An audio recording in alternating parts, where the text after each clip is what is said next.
Speaker, outlined in the government's platform of 2017 were a number of commitments made that were designed to enhance the lives of our citizens. Specific to the Ministry of Public Works, the government committed to reviewing the current system for handling water and wastewater and to work with the private sector to facilitate systems that would properly treat sewage waste across the island, which also includes the 2 municipalities. As many in this House today and the listening public are well aware, the government has begun this endeavor by implementing the previously announced Water and Wastewater Masterplan, which began in the summer of 2020. Since the announcement of Phase 1 of this plan, which is the Bermuda Land Development Company Water and Wastewater Infrastructure Project, a $30 million plan, the progress has been remarkable, and kudos must be given to the technical officers within the ministry and the hard-working contractors for their diligence in bringing this phase to this point. Mr. Speaker, as I've recently said before in this House in another ministerial statement, the roadworks associated with this project, mainly the multiple trenching projects on Southside Road and along the main road in St. George's Parish, are tentatively set to conclude by the end of this month. The overall BLDC project is expected to be completed within the first quarter of 2023. This is a delay from the original date of December 31st, 2022, which is being caused primarily by supply chain delays, where in some instances equipment and supplies that used to take 4 weeks to deliver are now taking 10 weeks or more. While this is unavoidable, I'm pleased to report that so far we are still within budget. Mr. Speaker, concurrently with the BLDC project, the Ministry, in partnership with Balco and various private contractors, has been installing brand new high-density polyethylene pipes and polyvinyl chloride ducts at various locations around the island for the purpose of future alignment of the overall water and Wastewater Masterplan and the desperately required infrastructure upgrades. This method of preparing infrastructure before the completion of the master plan allows the government to enact cost savings by installing new underground sets for a fraction of the cost it would have been otherwise. These are assets the government can recoup from later in the form of leasing to other utilities or to make use of itself for additional services to the public. Mr. Speaker, as aforementioned, the master plan is extremely vast, encompassing a number of phases and projects, one of which is establishing a water and wastewater regulatory framework. Mr. Speaker, the Ministry of Public Works is currently reviewing the country's water sector and regulatory structure. This exercise also includes a review of similar countries and how their water sectors are organized and regulated.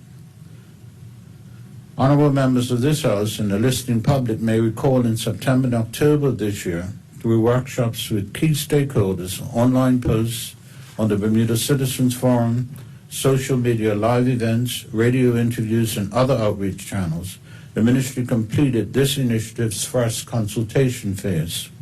The objective of the consultation is to engage stakeholders, including the public, to ultimately develop recommendations to improve the island's water and wastewater regulatory structure. The government has identified certain current and future risks concerning the industry and engaged major industry stakeholders and the public to determine their view of the state of the industry to help guide regulation moving forward. Mr. Speaker, counter to what some on the opposite side may have said recently in the media, this ministry believes in transparency and informed facts to make the best decisions possible.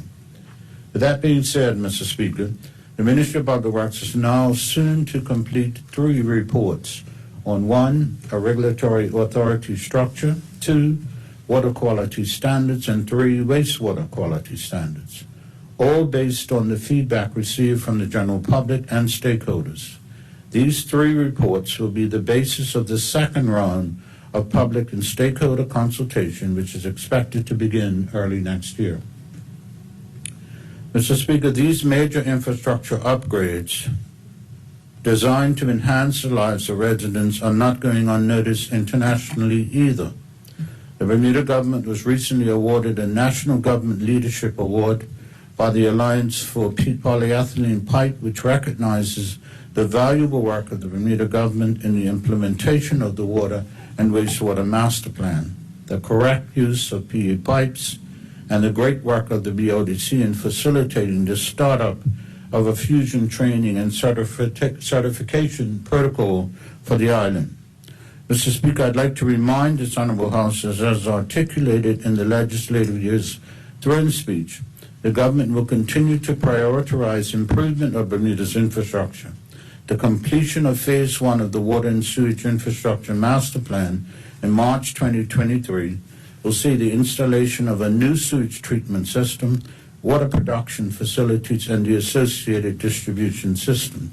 These improvements will prevent the contamination of our inshore waters and treasured local beaches. Mr. Speaker, so what does all of this mean to the people of Bermuda? To put it in perspective, a few facts.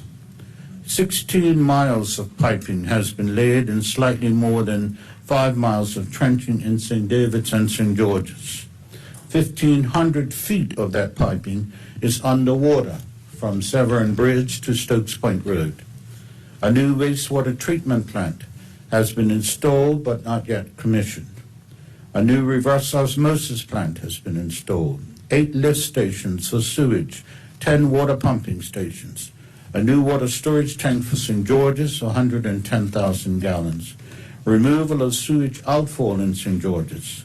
New reclaimed water supply for use as irrigation at St. Regis.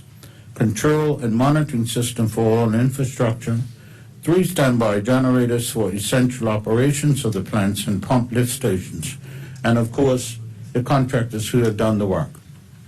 Mr. Speaker, virtually every trenching firm in the country has been engaged in this project, from Alternate Concrete Solutions, D&J Excavating, Invisible Trenching, Island Construction, and Smith Excavating. Several other firms have been involved with the works, including Christen Constructing, H&H Plumbing, Burrows Plumbing, Richardson and Wright Construction, and P&M Electrical. Mr. Speaker, this is a huge undertaking designed to provide improved services to the new St. Regis Hotel, the St. George's Club, the Sylvia Richardson Seniors Care Facility, the town of St. George and environs, and the people and businesses of Southside. Government believes in protecting our residents by investing in our water and wastewater infrastructure, as without this, we could not ensure a healthy population nor a healthy environment. Mr. Speaker, I'd like to thank the general public for their patience and cooperation during this exercise thus far, and also thank Mr. Andrew Diaz and Mr. Stephen Tucker of BODC, and Mr. J. Tara Christopher, the Principal Engineer Water in the Ministry of Public Works, for their untiring efforts in driving this project along. Mr. Speaker, as always, I will commit to keeping this Honorable House and the people of Bermuda informed as we progress through the various phases of this project. Thank you, Mr. Speaker.